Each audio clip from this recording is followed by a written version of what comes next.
We have everything we need to build a full-fledged gaming PC right here on this table. And I don't know if you noticed or not, but there's the absence of a graphics card. That's not just because you can't get a hold of them right now, it's because we don't even need one for this build. Let's take a look at it.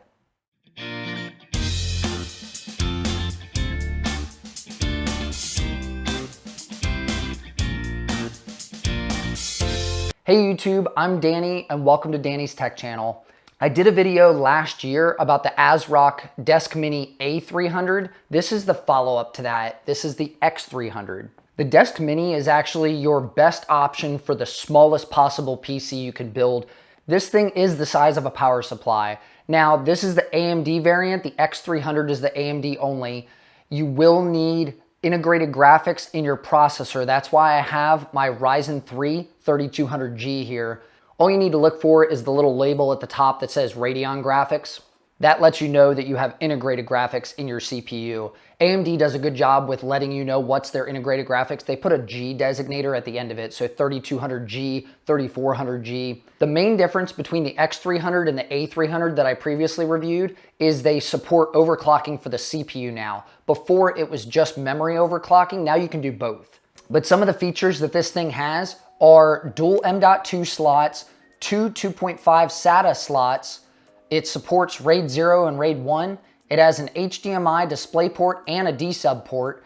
It's got an M.2 Wi-Fi module with the model that I bought here, the W. It's the X300W if you look online at it. I'll leave a link for it in the description.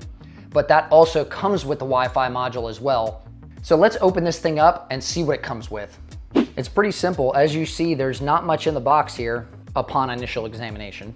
The first thing you have is your quick installation guide, X300. Then you got the Deskmini itself. We'll put that aside and then I'll check out the rest of these accessories. You can see in the box here, it's got two split compartments. You just flip open the left side, that's got all of your accessories. First thing you've got is your Wi-Fi module. This is the module, the antennas, everything you need to install the Wi-Fi. Then you got two SATA drive plugs. Now these have power and data, and then they mount to the back of the motherboard. You have your power cable. You have the little rubber feet as well as standoff screws for different accessories and stuff.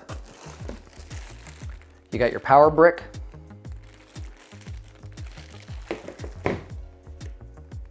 And then another extra little screw there. And then on your other side here, you have the fan that comes with it, and it already has included thermal paste on it. When I did my Deskmini review for the A300, I tried this fan initially, and it is really loud. It sounds like a little turbine engine, probably because of the size of it, but what I recommend doing is using the fan that comes with the processor, and you take the shroud off, and I'll show you that when I throw it together. This thing is super tiny. It's actually based on the same chassis the original A300 was done on. I mean, from me having both of them, the only difference I can see on initial examination here is their front cover is a different design. The first one had little slots to it for air to flow through, but all your air comes through at the CPU side anyways. You've got grills on the side, grill on the top to exhaust heat, and then you actually have a little bit of grilling on the back I/O shield. The I/O shield's pre-installed. You can actually see on the front here, you have your headphone microphone inputs, and then you have a USB Type A, USB Type C. These are all 3.2 inputs. Like I said, the feet are not pre-installed, so you actually can tear those off and install them so you can lay it, you know, horizontal orientation, or you can set it vertical depending on how you want to do it. And then there's also room on the back for a VESA mount. That's an optional accessory you can buy later.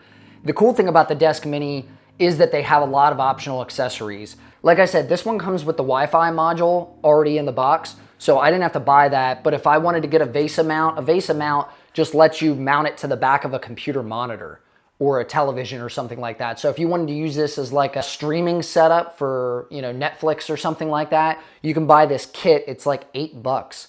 And it attaches to the back. You bolt the other side to the computer monitor or the TV, and then it just twists on and it's locked to the back of the TV. Now I decided to put the computer together with the camera sitting here. I don't have a cameraman or anything, so this is just me doing stuff on my own.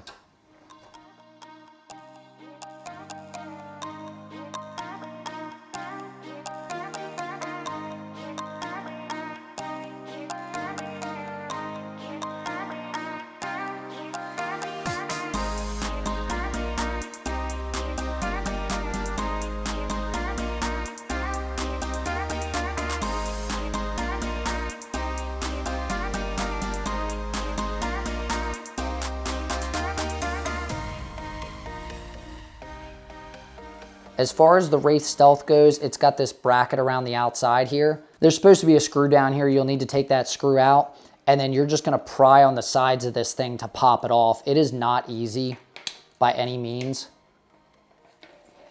I've just taken mine off a bunch of times, so it's real easy to remove that. But you have to take that off of there so that you can install it onto your Deskmini.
See how they have to snap onto the Wi-Fi module? I found it best to use this back section, hook from there, and then kind of swing it down over top of it.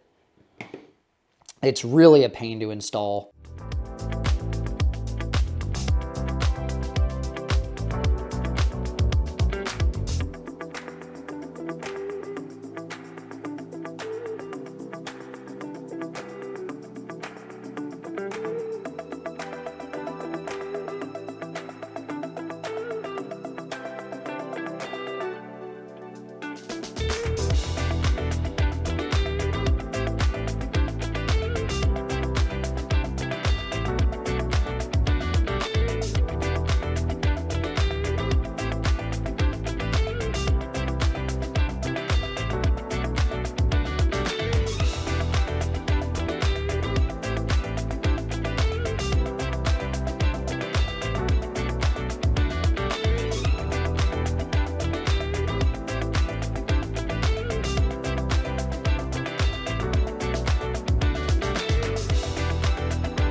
Okay, I'm gonna give you a little bit of recap here because I just spent the entire afternoon.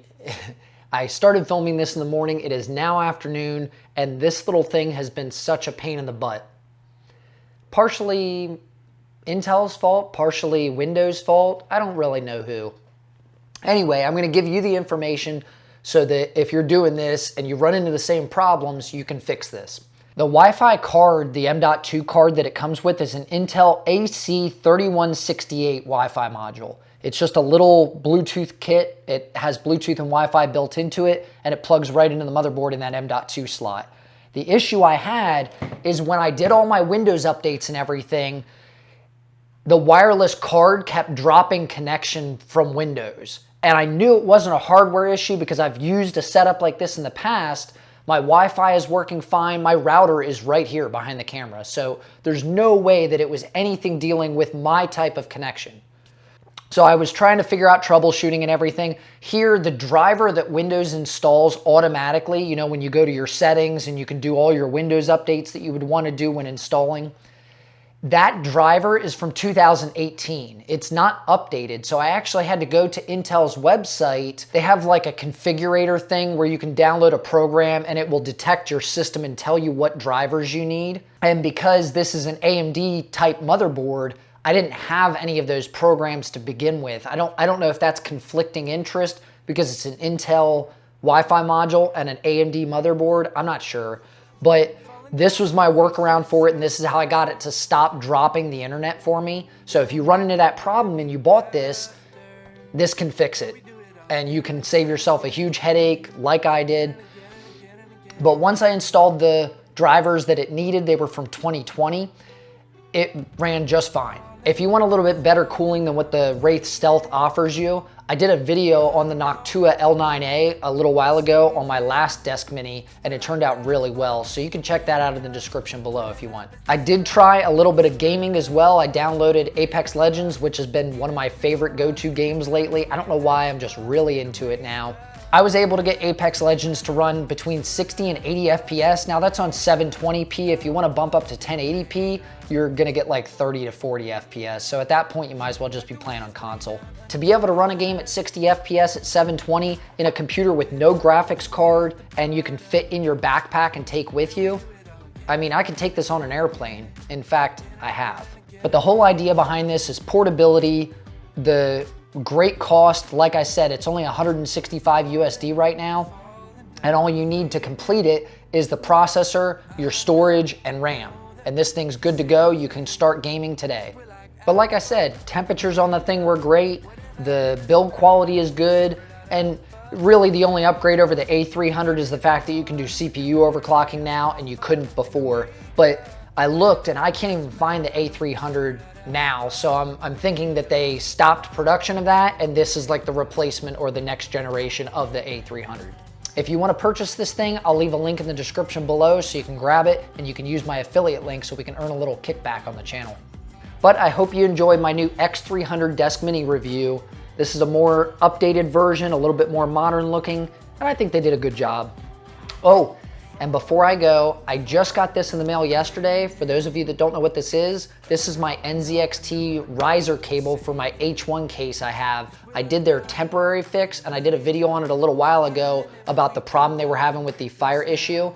This is the full replacement riser cable, and I cannot wait to get this thing open. So I'm gonna wrap up this video and get started on the next one. And as I always say, I'm Danny with Danny's Tech Channel, and I'll see you in the next video.